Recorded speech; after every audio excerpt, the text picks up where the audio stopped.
नमस्कार दोस्तों। Chemistry class 10 की कड़ी में आपका स्वागत है। क्लास 4 आज हमारा क्लास 4 होगा। इसमें केमिस्ट्री में से पहले हमने 3 वीडियो अपलोड किया है, आप जाकर प्लेलिस्ट में देख सकते हैं। आज हम लोग देखेंगे कार्बन का प्रूफ के बारे में। तो कार्बन का प्रूफ देखने से पहले हम देखेंगे आखिर अपरूपता क्या होता है। अप्रूफ क्या होता है? अप्रूफ मतलब क्या होता है? उसी के रूप का। अगर जैसे कार्बन का प्रूफ बोला गया है तो इसका मतलब क्या है कि कार्बन का रूप किस तरह का होता है, उसी के बारे में आपको देखना है। तो यहाँ देखिए क्या दिखा गया है, जब कोई तत्व एक से अधिक रूपों में पाया जाता है। जैसे कार्बन क्या है कि कई रूपों में पाया जाता है, इसलिए कार्बन की क्या है, अपरूप है। अब इसका भौतिक और रासायनिक गुण समान होते हैं। पिछली क्लास में हमने आपको बताया था, क्लास फर्स्ट में, भौतिक और रासायनिक गुण क्या होता है। भौतिक गुण वे गुण होते हैं जिसके बाद क्या होता है, कोई नया पदार्थ आपको नहीं मिलता। जैसे कि अगर आपने बर्फ से क्या किया, पानी बनाया, तो क्या हुआ, कोई नया पदार्थ नहीं बना, क्योंकि फिर आप क्या करेंगे, जल से फिर बर्फ बना सकते हैं। और लेकिन आपका जो रासायनिक गुण होता है, ये क्या होता है, इससे कोई नया पदार्थ बनता है। जैसे कि आप क्या किए, कागज को जला दिए तो राख बना, तो क्या बना, नया पदार्थ बना। तो कहने का मतलब कि अप्रूप किसको बोलते हैं, जब कोई तत्व एक से अधिक रूपों में पाया जाता है और उसका क्या होगा, भौतिक और रासायनिक गुण समान होता है। अब देखिए कार्बन के अप्रूप की बात करेंगे। कार्बन के 3 अप्रूप होते हैं, मोस्ट वीवीआई क्वेश्चन, हीरा, ग्रेफाइट और फ्लेरिन। अब देखिए सबसे पहले आज हम पूरी तरह से जानकारी लेंगे, आपको हीरा के बारे में सारा जानकारी आपको बताएंगे। देखिए हीरा क्या है, यह रंगहीन पदार्थ, पारदर्शी पदार्थ है। रंगहीन मतलब इसका कोई रंग नहीं होता, लेकिन पारदर्शी करने का मतलब इस पार से उस पार आप देख सकते हैं हीरा।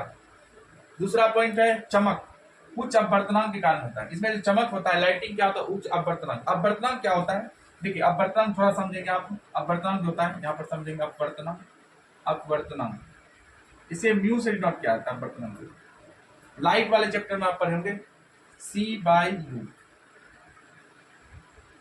C/U होता है। सी जो होता है आपका, ये क्या होता है, निर्वात प्रकाश की चाल, निर्वात प्रकाश की चाल, प्रकाश की चाल। और यू जो होता है, ये क्या होता है, माध्यम में प्रकाश की चाल, प्रकाश की चाल के अनुपात को हम क्या बोलते हैं, अपवर्तनांक बोलते हैं। तो अपवर्तनांक किसे बोलेंगे, अपवर्तनांक को म्यू से नोट करते हैं, C/U होता है। सी क्या होता है, निर्वात में प्रकाश की चाल, और बटे क्या होता है, माध्यम में प्रकाश की चाल। देखिए निर्वात क्या होता है, निर्वात में होता है कुछ नहीं, खाली वैक्यूम। तो प्रकाश की चाल सबसे अधिक किसमें होती है, निर्वात में होती है। और बाई क्या होता है, माध्यम। माध्यम मतलब ठोस द्रव गैस बोल सकते हैं माध्यम। लेकिन आपको पता होगा कि प्रकाश को माध्यम की आवश्यकता नहीं होती है, लेकिन उसी का अनुपात क्या होता है, अपवर्तनांक कहलाता है। तो कहने का मतलब कि अगर आप समझ गए होंगे कि हीरा में चमक क्यों होती है, उसमें लाइटिंग क्यों होता है, उच्च अपवर्तनांक कारण, ठीक है। उसका अपवर्तनांक क्या होता है, बहुत ही ज्यादा होता है। इस कारण से इसका अपवर्तनांक अगर देखा जाए तो 2.42 होता है अपवर्तनांक। और इसका क्रांतिक कोण, हीरा का क्रांतिक कोण अपवर्तनांक होता है, यहाँ हम लिख देते हैं, अपवर्तनांक कितना होता है 2.42। और क्रांतिक कोण, ये लाइट वाले चैप्टर में पढ़ेंगे, क्रांतिक कोण कितना होता है 24 डिग्री होता है।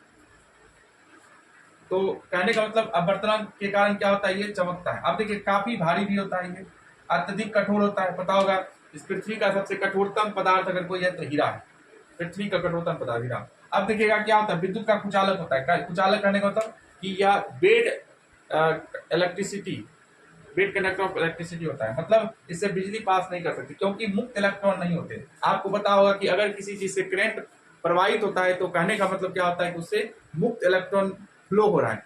लेकिन इसमें मुक्त इलेक्ट्रॉन फ्लो नहीं होता है, इसलिए कह सकते हैं कि इस विद्युत का क्या होता है, कुचालक होता है। इसका गलनांक क्या होता है, उच्च। गलनांक बोले तो मेल्टिंग पॉइंट, मतलब पिघलने वाला जो बातचीत होगा वो क्या होगा, बहुत ही हाई होगा, उसके बाद ये पिघलता है। अब देखिए आप पढ़े होंगे फिजिक्स में, लाइट वाले जो हीरे का चमकना, हीरा का चमकना क्या होता है, पूर्ण आंतरिक परावर्तन, टोटल इंटरफेरेंस रिफ्लेक्शन, TIR पर आधारित होता है। मतलब हीरे का चमकना पूर्ण आंतरिक परावर्तन होता है, लाइट वाले चैप्टर में पढ़ेंगे। अब देखिए हीरा पदार्थ, हीरा पृथ्वी का दुर्लभ पदार्थ, दुर्लभ पदार्थ मतलब रेयर। हीरा आपको जल्दी देखने को नहीं मिलेगा, रेयर मिलता है।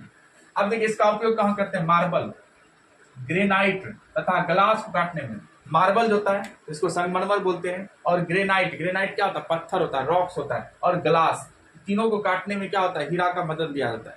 देखिए हीरा क्या होता है, आपने एक भ्रम सुने होंगे कि हीरा जहरीला होता है। नहीं, हीरा जहरीला नहीं होता है। हीरा को तराशने के बाद वो जहरीला होता है।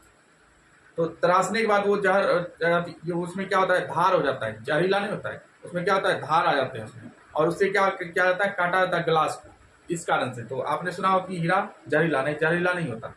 अब देखिए कीमती पत्थर और जड़ित आभूषण बनाने भी हीरा का प्रयोग किया जाता है। रिंग्स वगैरह जो पहनते हैं उसमें कर सकते हैं। अब आप एक बात सुन लें, जो हीरा ओरिजिनल होगा वो कभी भी उसमें क्रैकिंग भी नहीं आ सकता है, टूट भी नहीं सकता। अगर वो कहीं हीरा डुप्लीकेट होगा उसमें क्या हो सकता है, उस पर क्रैकिंग आ सकती है।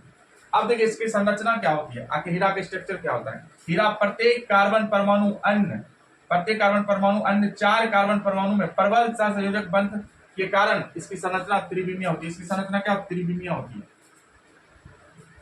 त्रिविमीय इसकी संरचना होती है। तो कहने का मतलब कि हीरा जो होता है प्रत्येक कार्बन परमाणु अन्य 4 कार्बन परमाणु में प्रबल सहसंयोजक बंध बनाने के कारण इसकी संरचना त्रिविमीय होती है। पिछले क्लास में हमने आपको सहसंयोजक बंध के बारे में बताया था, तो आप तीसरे क्लास में जाकर सहसंयोजक बंध के बारे में देख सकते हैं आखिर सहसंयोजक बंध क्या होता है। तो आप याद रखें हीरे की संरचना क्या त्रिविमीय होती है। अब देखिए हीरा जो होता है ये रूपांतरित, अगर ज्योग्राफी में देखा जाए तो हीरा रूपांतरित कायनांतरित चट्टान से प्राप्त होता है। अब देखिए चट्टान जो होता है पता होगा आपको 3 तरह का, ग्रेनाइट, अपसादी और रूपांतरित। तो हीरा जो अपने जीवन काल में क्या है, बहुत सारा ताप दाब झेला है तब जाके हीरा बना है। बहुत सारे टेम्परेचर, बहुत सारे प्रेशर के बाद ये क्या होगा, निकलता है। तो हीरा जो है रूपांतरित कायनांतरित चट्टान से प्राप्त होता है, यहाँ से प्राप्त होता है। इसका उदाहरण रहता है हीरा। अब देखिए भारत में हीरा की खान कहाँ है, पन्ना, एमपी में भारत में हीरा की खान पन्ना में। हीरा देखिए आपको ज्योग्राफी में भी आप कह सकते हैं कि फिजिक्स में भी है, इसका फिजिक्स में भी है। तो ज्योग्राफी, फिजिक्स, केमिस्ट्री भी है, देख सकते हैं आप। तो ये 3 सब्जेक्ट में कहेंगे हीरा के बारे में आप पढ़ना होता है। तो अब अगले क्लास में हम ग्रेफाइट और फ्लोरीन के बारे में बात करेंगे। दोबारा भी वीडियो से देखेंगे ताकि आपको पूरी तरह से हीरा के बारे में कंप्लीट जानकारी है। इसी तरह वीडियो को देखने के लिए चैनल को सब्सक्राइब करें, शेयर करें और लाइक करें। थैंक यू, मिलते हैं अगले वीडियो में। जय हिंद, जय भारत।